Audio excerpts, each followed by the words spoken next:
पूरी दुनिया में चीन के खिलाफ नफरत का माहौल है। दुनिया के हर कोने कोने से चीनी कंपनियों को बाहर का रास्ता दिखाया जा रहा है। बड़ी बड़ी परियोजनाएं चीनी कंपनियों के हाथ से निकलती जा रही हैं। चीनी कंपनियों के ऊपर प्रतिबंध का दायरा बढ़ता जा रहा है। चीन की बैंकों को अपना पैसा डूबने का डर सताने लगा है। इसके बावजूद चीन झुकने को तैयार नहीं। एक तरफ चीन भारत को लेकर दावा करता है कि चीन के बहिष्कार से नुकसान भारत को ही होगा, लेकिन दूसरी तरफ उसी भारत के व्यापार को हासिल करने के लिए चीन नए नए खेल भी खेलता है। और एक बार फिर से चीन ने नया खेल खेलते हुए भारत को 10 साल की चुनौती दे दी है।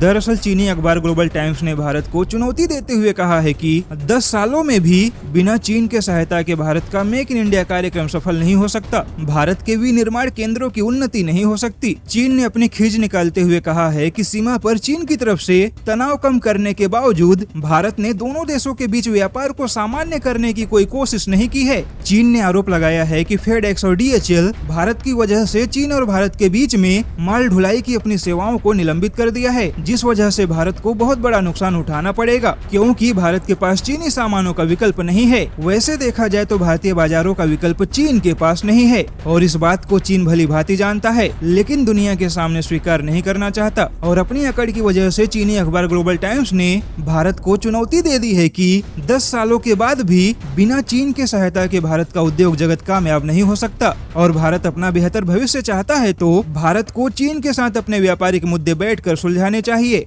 अब ऐसे में सवाल यह है कि अगर नुकसान भारत को होगा तो फिर चीन भारत का इतना बड़ा हितैषी कब से बन गया कि उसे भारत के नुकसान की चिंता होने लगी है। अब ऐसे में चीन की इस बौखलाहट से साफ है कि भारत ने चीन की अर्थव्यवस्था को चोट पहुंचाने के लिए जो तीर चलाया है वह बिल्कुल निशाने पर लगा है। और चीन के बहिष्कार का ही नतीजा है कि 2020 में भी भारत का सबसे बड़ा व्यापारिक साझेदार अमेरिका बना हुआ है, जो इस बात का सबूत है कि भारतीय बाजारों से चीन का प्रभाव कम होने लगा है।